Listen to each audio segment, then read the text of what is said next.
kampanya nila dahil alam na ng taong bayan at alam na ng buong bansa na kailangan nila baguhin ang muka ng ating gobyerno.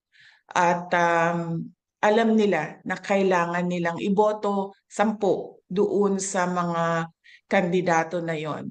Unang-una, yung mga kandidato ng PDP, Senator Bongo, Senator Bato de la Rosa, Attorney Hinlo, Attorney Bondoc, Philip Salvador, and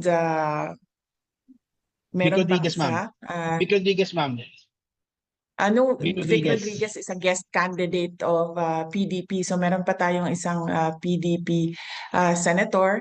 And meron tayong 4 na guest candidate. Si Attorney Vic Rodriguez, si Congressman Rodante Marcoleta, si Pastor Apollo Kibuloy, and si Dr. Richard Mata. So,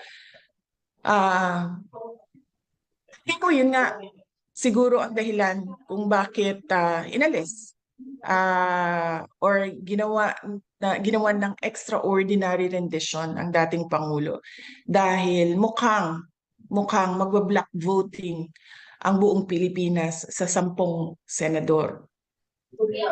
Okay po, ma'am. Thank you po, ma'am. Okay. Next question, Jason Rubrigo, SMNI. Jason?